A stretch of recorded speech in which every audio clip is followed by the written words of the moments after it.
Bonjour et bienvenue à nouveau sur notre chaîne YouTube, chers amis. Aujourd'hui, nous allons aborder un sujet vraiment sérieux. J'ai toujours voulu dire quelque chose à propos d'Halloween. Chaque année, je voulais organiser une grande manifestation, écrire une lettre circulaire ou faire quelque chose dans ce genre. Mais à chaque fois, Halloween arrivait soudainement et tout à coup, c'était déjà fini. C'est un peu comme avec Noël. Soudain, Noël est là, tout à coup. Et chaque année, c'est la même chose. Et Halloween revient aussi chaque année encore et encore. Pourquoi parlons-nous aujourd'hui d'Halloween sur notre chaîne? Nous parlons d'Halloween sur la chaîne, car j'ai encore récemment entendu une déclaration très forte et significative à ce sujet de la part d'un ancien sorcier qui a dit: le chef, le pasteur de la plus grande église satanique, a un jour déclaré qu'il remerciait beaucoup les parents chrétiens qui, une fois par an, sacrifiaient leurs enfants à Satan. Et il a également expliqué que lorsque des enfants fêtent Halloween une seule fois et acceptent une seule fois l'image du diable, c'est-à-dire qu'ils portent une fois les vêtements du monde des ténèbres, qu'ils participent une fois à cette fête, la porte est ouverte et leur âme n'appartient plus uniquement à Jésus. Et mes chers amis, cela m'a tellement choquée que j'ai simplement remonté le fil des événements. Je n'ai jamais fêté Halloween étant enfant, et au cours des 15 dernières années, il est devenu dramatiquement évident que de plus en plus d'enfants perdent la tête psychologiquement. Et cela ne peut pas être dû uniquement au traumatisme. Car les enfants d'aujourd'hui ne sont plus traumatisés comme nous l'étions à l'époque. Mais cela vient d'autres puissances. Et je voudrais vraiment attirer à nouveau votre attention aujourd'hui. Halloween est la fête numéro un. De la même manière que Noël et Pâques sont des fêtes pour nous, les chrétiens, Halloween est la fête des satanistes. Cette nuit-là, du 31 au 1er novembre, les satanistes célèbrent leur mariage, baptisent leurs enfants, bien sûr pas au nom du Père, du Fils et du Saint-Esprit, mais au nom de quelqu'un d'autre, de Satan. Ils sont sacrifiés.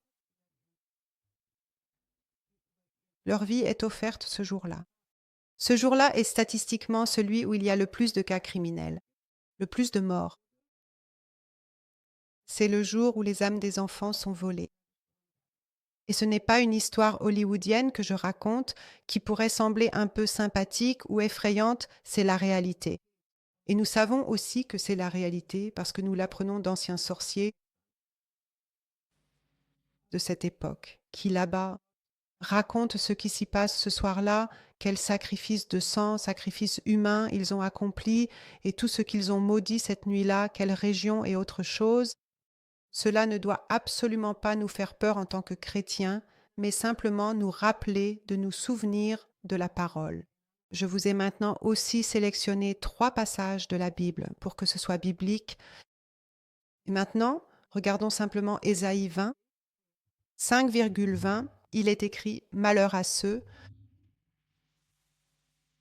qui appellent le mal bien, qui changent les ténèbres en lumière et la lumière en ténèbres. Et maintenant, écoutez bien. Qui change l'amer en doux et le doux en amer?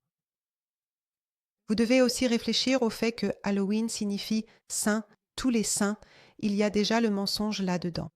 C'est célébrer la nuit et ainsi de suite. Les sorciers disent aussi à propos des bonbons que beaucoup de bonbons sont ensorcelés et donnés à manger aux enfants. Comme il est écrit ici, nous transformons le doux en amer et l'amer devient alors doux. De plus, il est vraiment clairement écrit chez nous dans le Lévitique et plus tard encore dans la première épître de Pierre que notre Dieu est saint et que nous devons être saints. Saint signifie pur, mis à part, pas de ce monde. Nous ne devons pas célébrer les fêtes de Satan, même pas une seule fois. Et en outre, les satanistes disent qu'ils n'auraient jamais, même une seule fois dans leur vie, mis les pieds dans une église, le vendredi saint. Absolument hors de question. Pourquoi devrions-nous célébrer une fête qui célèbre la mort? Qui célèbre la mort? De plus, nous lisons aussi dans la première Épître aux Thessaloniciens, tenez-vous éloignés de toute forme de mal. La Bible est donc pleine d'avertissements, nous disant de ne pas mettre ne serait-ce qu'un pied dans le mal, de ne pas infecter nos yeux avec le mal et, s'il vous plaît, de ne pas nous associer à cela. S'associer, cela veut dire porter les vêtements. Enfiler, ôter notre habit le plus sacré et nous couvrir de vêtements de mort, puis encore nous associer à la fête, participer aux célébrations, chanter des chansons, voire courir autour du feu. Quiconque a déjà fait cela un jour ou a déjà envoyé ses enfants fêter Halloween, les a laissés le célébrer, peut se repentir. Il peut l'apporter devant Dieu et dire « Seigneur, je ne le savais pas. Je ne savais pas ce que je faisais là. » Et présenter cela devant notre Dieu. Et notre Dieu dit dans sa parole que quiconque se repent et confesse ses péchés, à celui-là, il pardonne les péchés et le purifie à nouveau. Nous avons donc cette chance, mais s'il vous plaît, faites-le, apportez-le devant lui. Laissez-vous purifier par Dieu. Acceptez le précieux sang de l'agneau. Laissez-vous purifier ici et maintenant. Quiconque a fait cela, quiconque a envoyé ses enfants là-bas, purifiez-vous. Et vos enfants, fermez les portes. Les satanistes disent qu'une fois la porte ouverte, le diable a des droits légaux. Il a un droit légal sur la vie de vos enfants. Mais par Jésus-Christ, nous avons cette grâce incroyable, inexprimable, de pouvoir annuler à nouveau ces droits légaux par la confession du péché et en revendiquant le sang de l'agneau. Nous devons aller plus loin, encore plus loin, et ce que je vais dire maintenant ne va pas vous plaire du tout. Nous ne devrions même pas célébrer une fête alternative, disent les anciens. Nous ne devrions même pas célébrer une autre fête, car ce serait comme si les satanistes célébraient une autre fête à Noël. Eux non plus ne le font pas. Ils ont leur jour fixe, ils sont bien plus disciplinés, bien plus stricts, et ils sont aussi bien plus sévèrement punis que nous lorsqu'ils commettent des erreurs. Nous devons, à la place, nous devons avertir, informer et surtout prier. Nous devons prier pour la protection et la préservation des âmes pendant la nuit. Nous devons invoquer Jésus. Nous devons prier pour la protection et la préservation de notre ville, de notre village, de notre région, pour les enfants. Nous devons invoquer le précieux sang de Jésus. L'invoquer et le répandre sur les enfants et sur tout. Et là aussi, nous avons eu la confirmation d'anciens satanistes qui ont dit qu'ils ne pouvaient pas toucher aux enfants lorsque les parents avaient prié pour eux, lorsque les parents avaient proclamé le sang de Jésus-Christ sur leurs enfants. Les satanistes ne peuvent pas voler l'âme des enfants, ils ne peuvent pas les visiter en rêve, ils ne peuvent pas intervenir. N'est-ce pas un cadeau incroyable? Mes chers amis, s'il vous plaît, faites-le. S'il vous plaît, ne prenez pas cela à la légère.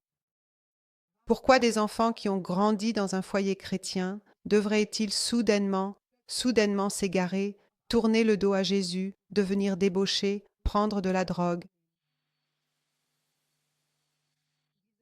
Ces satanistes, surtout l'ancien sataniste, il a dit que ce ne serait pas étonnant, que les parents chrétiens ne devraient pas s'étonner si, une fois qu'ils ont ouvert la porte à ce domaine et qu'il a des droits légaux, il viendra au plus tard à la puberté pour reprendre l'âme.